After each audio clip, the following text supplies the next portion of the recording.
Ya, Assalamualaikum warahmatullahi wabarakatuh. Perkenalkan, nama saya Satamul Abu Rizky dengan NIM 2024 Jadi, saya akan menjelaskan materi tentang korespondensi dalam komunikasi bisnis. Oke, lanjut.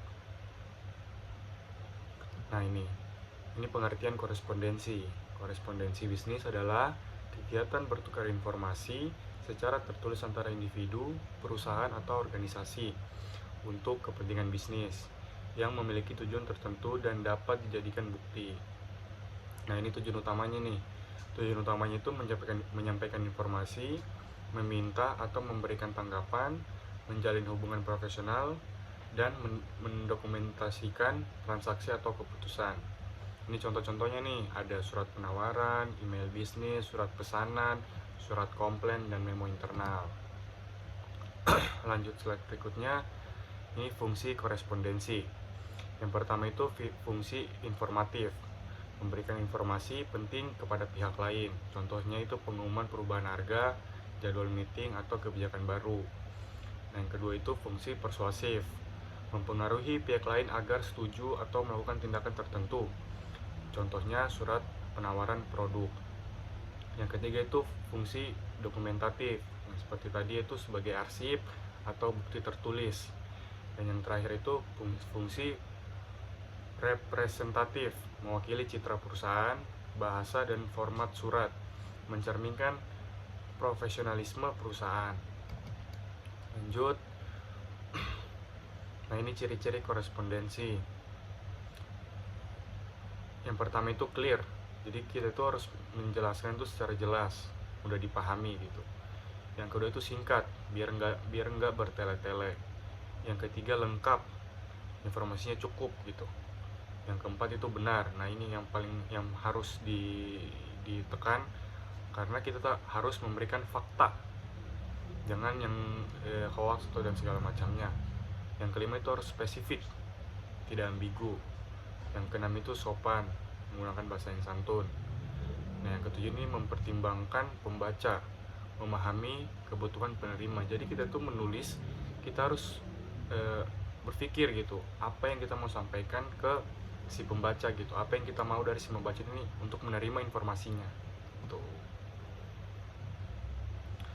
Nah, ini jenis-jenis korespondensi bisnis. Yang pertama itu surat bisnis, terus email bisnis, memo, dan chat profesional. Itu bisa melalui WhatsApp, Instagram, email gitu. Nah, ini berdasarkan tujuan. Yang pertama itu surat permintaan, yang kedua penawaran, yang ketiga pesan, surat konfirmasi, surat keluhan, surat penyesuaian, surat penagihan, surat ucapan terima kasih.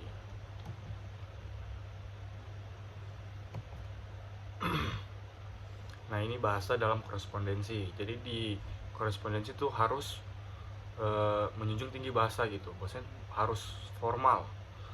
Yang kedua itu profesional, efektif, sopan, objektif.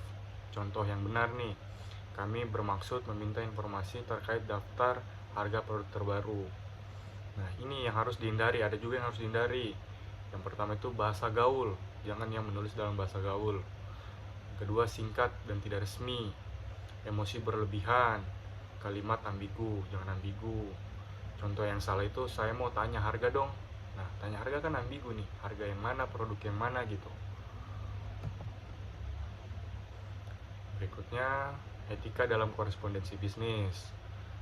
Yang pertama itu respon tepat waktu. Jadi ketika ada yang ngechat gitu, ada yang kasih surat, harus dibalas secepat-cepatnya gitu.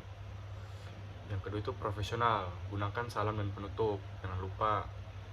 Nah, ini yang harus diperiksa lagi nih, periksa sebelum kirim, yang harus dicek nama penerima agar harus benar, lampirannya, ejaan katanya, terus datanya, itu harus penting. Ini yang paling penting lagi nih, jaga kerahasiaan, jangan sembarangan membagikan informasi perusahaan. Ini kesalahan umum dalam korespondensi bisnis. Ini yang sering terjadi, salah nama penerima, subjek email kosong, tata bahasa buruk, lampiran lupa dikirim, pesan terlalu panjang, nada terlalu informal, informasi tidak cukup, tidak lengkap informasinya. Nah, ini kesimpulannya nih. Korespondensi bisnis merupakan bagian penting dari aktivitas profesional karena menjadi sarana utama untuk menyampaikan informasi, membangun hubungan kerja sama, serta mendokumentasikan berbagai keputusan atau transaksi secara tertulis. Melalui korespondensi bisnis yang baik, perusahaan dapat menunjukkan citra yang profesional, terpercaya, dan terorganisir. Agar komunikasi bisnis berjalan efektif, setiap bentuk korespondensi harus disusun dengan bahasa yang jelas, singkat, sopan, dan sesuai dengan tujuan yang ingin dicapai. Selain itu, pemilihan media seperti surat resmi, email, memo, maupun pesan digital yang lainnya perlu disesuaikan dengan kebutuhan komunikasinya. Etika, ketelitian, serta ketepatan dalam menyampaikan pesan menjadi faktor penting untuk menghindari kesalahpahaman dan menjaga hubungan baik dengan pihak lain. Dengan memahami dan menerapkan prinsip-prinsip korespondensi yang tadi, individu maupun perusahaan dapat meningkatkan efektivitas komunikasi, memperkuat profesionalisme, serta mendukung keberhasilan dalam menjalankan kegiatan bisnis. Ini menurut yang kesimpulan ini. Tapi menurut saya sendiri, korespondensi itu intinya harus tertulis, maupun apapun itu harus tertulis. Nah, tertulis ini biar ada bukti resmi gitu. Jadi bukan cuma hanya omongan semata, tapi tertulis, dan itu bisa ditanggungjawabkan gitu. Jadi ketika ada salah paham atau mungkin nggak diminta-minta, ada kesalahpahaman yang berujung ke pengadilan gitu. Jadi kita punya bukti gitu. Kita ada suratnya gitu, ada surat resminya gitu. Dengan ejanya semuanya, dengan kata-kata yang benar gitu semuanya. Jadi kita punya bukti. Oke. Sekian presentasi dari saya. Maaf jika ada salah kata. Wabillahi taufiq wal hidayah. Wassalamualaikum warahmatullahi wabarakatuh.